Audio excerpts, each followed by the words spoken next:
तो आज हम बात कर रहे हैं विटामिन डी की कमी पर। हम्म। ये एक ऐसी चीज है जिसके बारे में हमें कुछ दिलचस्प जानकारी मिली है। अक्सर हम सोचते हैं कि दिन भर की थकान है या हल्का बदन दर्द है, चलो कोई नहीं, नजरअंदाज कर देते हैं, है ना। हाँ, बिल्कुल। लेकिन जो सामग्री हमने देखी वो बताती है कि ये छोटी लगने वाली परेशानियां एक्चुअली विटामिन डी की कमी का संकेत हो सकती हैं। सही कहा। और ये जानना बहुत जरूरी है कि विटामिन डी का काम सिर्फ हड्डियों को मजबूत करना ही नहीं है। जो जानकारी मिली है उसके हिसाब से ये हमारी एनर्जी लेवल्स, इम्यून सिस्टम मतलब रोगों से लड़ने की ताकत और यहाँ तक कि हमारी मानसिक सेहत के लिए भी बेहद जरूरी है। अच्छा। हाँ, तो आज हम इसी जानकारी के आधार पर उन 5 लक्षणों को थोड़ा गहराई से समझेंगे जिन पर शायद आमतौर पर ध्यान नहीं जाता। तो पहला लक्षण और शायद सबसे कॉमन वाला वो है लगातार थकान महसूस होना। कई बार लगता है कि शायद काम ज्यादा हो गया या नींद पूरी नहीं हुई। हाँ। पर जैसा एक लेख में जिक्र था, अगर पूरी रात सोने के बाद भी सुबह फ्रेश ना लग रहा हो, सुस्ती सी हो, तो इसके पीछे विटामिन डी का हाथ हो सकता है। बिल्कुल। इसका एनर्जी मेटाबॉलिज्म से सीधा कनेक्शन बताया गया है। और इसी से जुड़ा हुआ दूसरा अहम संकेत है हड्डियों में दर्द, खास तौर पर कमर में या पीठ के निचले हिस्से में लगातार दर्द रहना। ओफ। हमें पता है कि विटामिन डी जो है वो कैल्शियम को शरीर में सोखने के लिए जरूरी है। हाँ। तो सामग्री ये साफ करती है कि इसकी कमी से शरीर ठीक से कैल्शियम एब्जॉर्ब नहीं कर पाता और नतीजा हड्डियों में दर्द। और ये सिर्फ बुजुर्गों की बात नहीं है, ये किसी भी उम्र में हो सकता है। अच्छा, तो मतलब ये जो कमर दर्द आजकल इतना कॉमन है उसका एक कारण ये भी हो सकता है। Yes. ये जानना तो बहुत जरूरी है। जी हाँ। और सिर्फ दर्द ही नहीं, क्या बार बार बीमार पड़ना भी इससे जुड़ा है?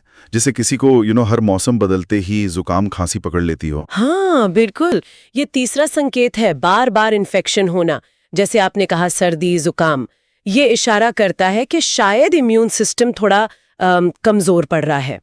इस विषय पर मिली जानकारी साफ बताती है कि विटामिन डी हमारी इम्यून सेल्स को एक्टिवेट करने में मदद करता है। ओके। ताकि शरीर इन्फेक्शन से बेहतर लड़ सके। तो इसकी कमी का मतलब है बीमारियों से लड़ने की ताकत कम होना। ये तो बड़ी महत्वपूर्ण बात है।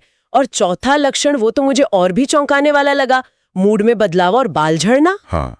क्या विटामिन डी की कमी हमारे मूड पर भी असर डाल सकती है? जी हाँ, और ये बात कई लोग नहीं जानते।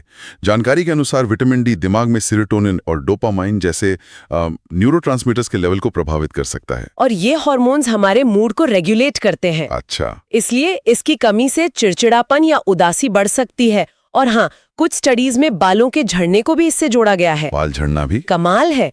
और पांचवा संकेत? वो क्या था? पांचवा संकेत है घावों का धीरे भरना। ओह। अगर कोई छोटी मोटी चोट भी है और वो ठीक होने में जरूरत से ज्यादा टाइम ले रही है, तो सामग्री के अनुसार ये भी एक इशारा हो सकता है। और हड्डियों की कमजोरी तो है ही, जिसका जिक्र हमने पहले किया ही। हाँ, तो ये तो हुए लक्षण। हाँ। अब जरा समाधान की तरफ बढ़ें।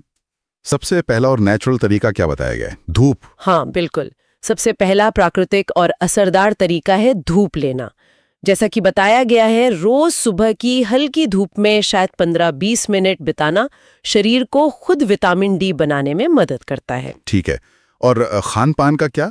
किन चीजों को डाइट में शामिल करने की सलाह दी गई है? मेरे ख्याल से अंडे और मछली का जिक्र था ना? हाँ बिल्कुल, अपने खाने में अंडे की जर्दी, सैल्मन या मैक्रेल जैसी फैटी मछली, मशरूम और फोर्टिफाइड दूध या दही, मतलब जिसमें विटामिन डी अलग से मिलाया गया हो, वो शामिल करना फायदेमंद हो सकता है।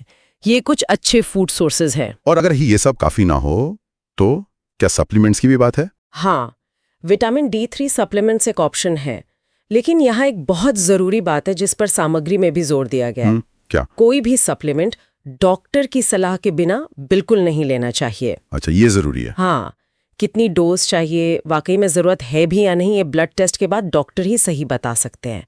अपनी मर्जी से लेना ठीक नहीं। तो कुल मिलाकर बात यह है कि विटामिन डी की कमी को हल्के में नहीं लेना चाहिए। सही। थकान, बदन दर्द, बार बार बीमार पड़ना, मूड बदलना, बाल झड़ना या घाव का धीरे भरना, ये सब संकेत हो सकते हैं। तो धूप, सही खाना और जरूरत पड़ने पर डॉक्टरी सलाह, यही सही रास्ता लगता है। बिल्कुल। और अंत में मुझे लगता है सोचने वाली बात यह है कि कैसे हमारा शरीर छोटी छोटी चीजों से हमें कितने बड़े संकेत देता है ना? हाँ, ये तो है। अक्सर हम इन संकेतों को अनदेखा कर देते हैं, पर जैसा इस जानकारी से साफ है, अपने शरीर की सुनना और उसे समझना हमारे ओवरऑल हेल्थ के लिए कितना जरूरी है। ये जानना सच में दिलचस्प है कि सिर्फ एक विटामिन का लेवल इतनी सारी चीजों पर असर डाल सकता है।